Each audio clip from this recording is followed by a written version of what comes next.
madlang people, isa na namang tip pang kabuhayan ang aking ibabahagi sa inyo ngayong araw na ito.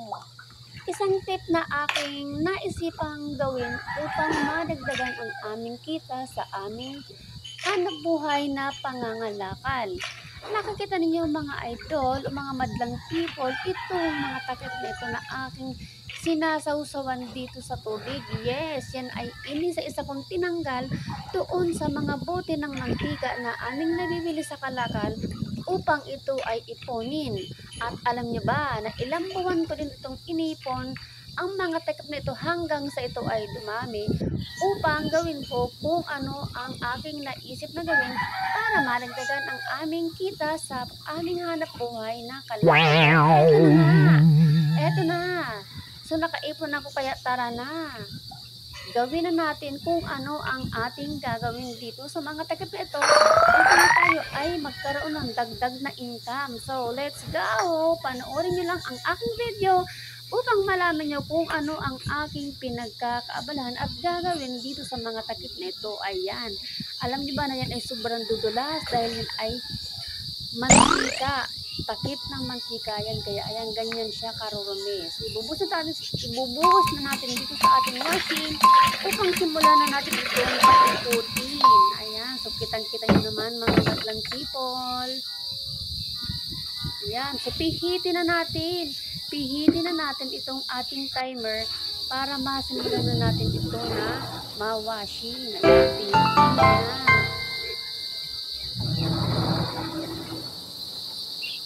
Kita nyo na umikot ang ating washing at kita nyo rin kung gaano kadumi itong ating pinagpapaikutan ng washing. Yes, sobrang dumi yan kasi nga alam nyo naman galing sa kalakal yan kaya marurumi talaga yan. Pero don't worry dahil syempre maya maya lilinis din yan. So ayan na, yan ay pinabalnawan na. Kailangan natin balnawan, syempre kailangan natin itapon yung tubig na sobrang dumi na para mabalnawan na natin. So ito ay kailangan nating balnawan. So unang balnawan yan. Kaya hindi pa rin ganoon kalinis mga madlang people. So kaya makikita nyo malinis na siya. Ayan. So ayan, pagkatapos natin i-washing sa powder, sa detergent powder na may Clorox or may Zonrox, ay kailangan naman natin siyang balnawan. Dito din siyempre sa washing machine para mas madali siyang mabalnawan. Ang hirap naman kasi mga idol kapag yan ay iniisa-isa ko pa. Before, hindi washing yung ginagamit ko.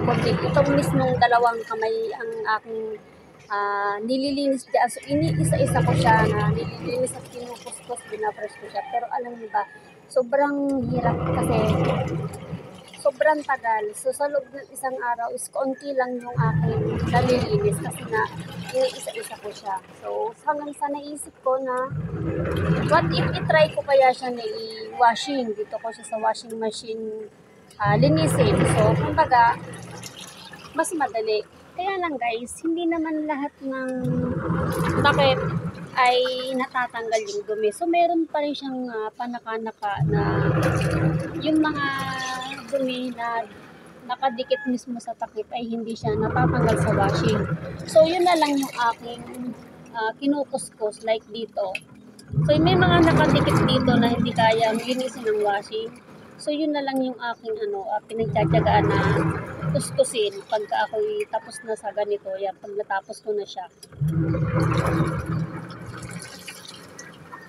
O, diba? Mas madali-daling trabaho yung ganun iwa-washing kasi sobrang dami naman talaga ng takip pag inisa-isa ko yan. Ayun.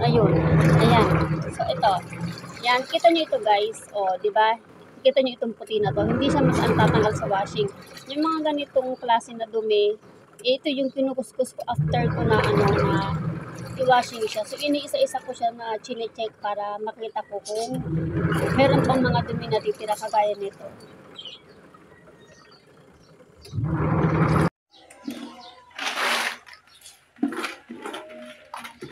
So, eto na nga mga madlang people. Kailangan ko na siyang hanguin sa washing at ilagay na dito sa planggana para sa kanilang pinaka-final na pagbabalnaw.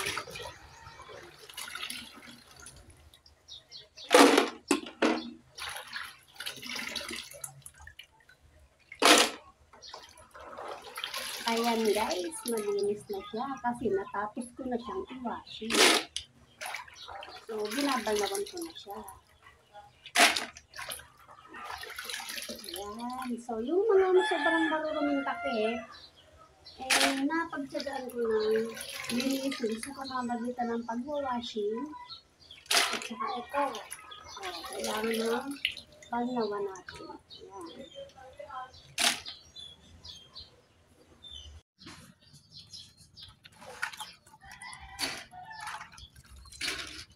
So, dito, makikita ko na dito kung meron pang mga natitirang dumi. So, kagaya nitong isang to.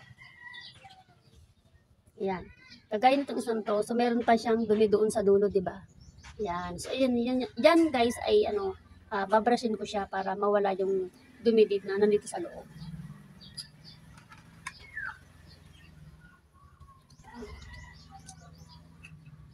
So, papataod din na natin itong kaya ganyan. So, mas maganda kasi guys na nakataob siya kaysa nakatihaya siya na ganito. Ayan, iisa-isahin ko din siya na itataob. So, dito, makikita ko na dito kung meron pang mga natitirang dumi. So, kagaya nitong isang to. Ayan. Kagaya nitong isang to. So, meron pa siyang dumi doon sa dulo, di ba? Ayan. So, yan guys ay babrushin ko siya para mawala yung dumi dito na nandito sa loob. So, kailangan i-check yun ito kasi meron pa siya natita ng dumi. So, kailangan natin na sa iring yung dumi ito. So, papataod din na natin ito. So, mas maganda kasi guys na nakataod siya sa tabing kalsada kaysa nakatihaya siya na ganito. Pag may mga dumadalo sa tricycle o sa puti na ingay talaga. Ayan, iisa-isahin ko din siya na itataod ng ganito. Para patutuyuin natin ito doon sa sikat ng araw. Natin yan. So, meron siyang reject. So, tatanggalin natin itong reject na ito.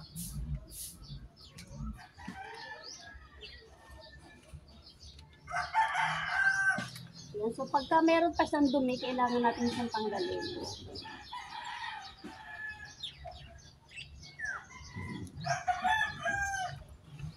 So, kailangan i-check yun ito kasi meron pa siyang natita ng dumi. So, kailangan natin na sa iring yung dumi nito.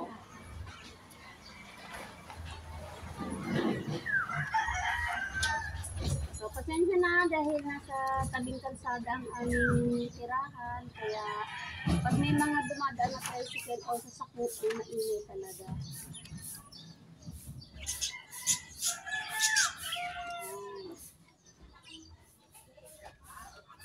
Pupunin natin yan.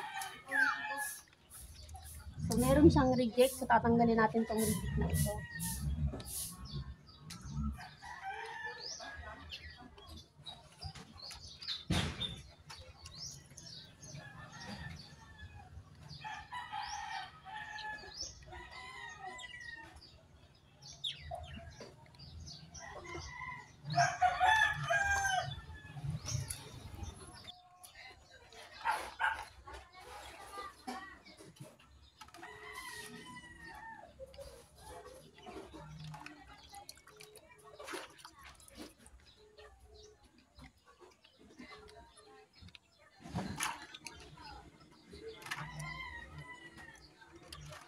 Ayan guys, pwede natin na pagpatong-patungin yung natin kasi pwede naman siyang matuyo.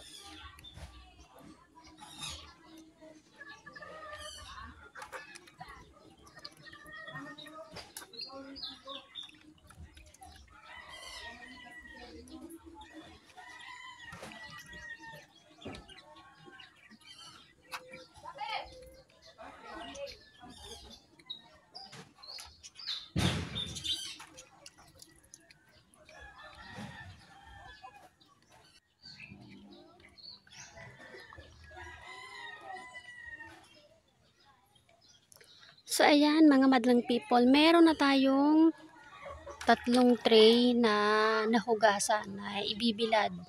So, ayan, hahayaan ko silang matuyo. And then, mamaya, ay kukunin ko na sila at ilalagay ko na sila sa kanilang lagayan.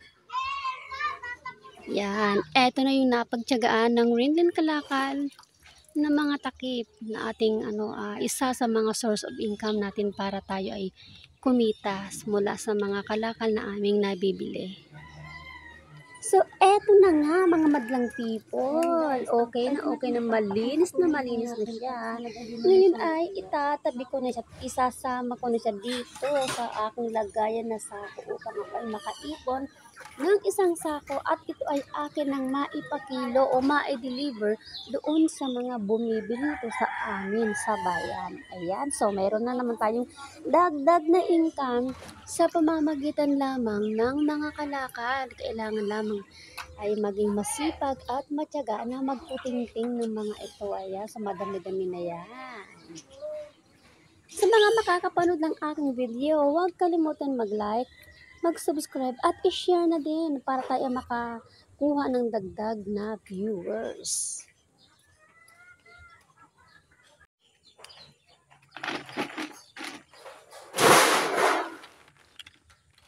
So ngayon, ito naman yung ating gagawin. So ito na yung final ko na gagawin dito sa mga maruruming takip na ito na aking pinagtagaan hugasan. So kailangan kasi mga madlang people, ito ay matuyo. Tutuyuin ko siya. Ayan, para bibilad natin sa sikat ng araw para matuyo. Napasama.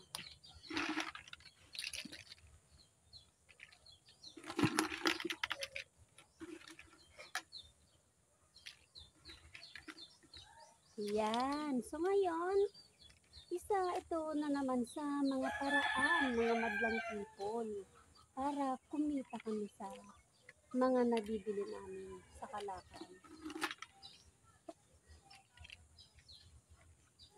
Yan.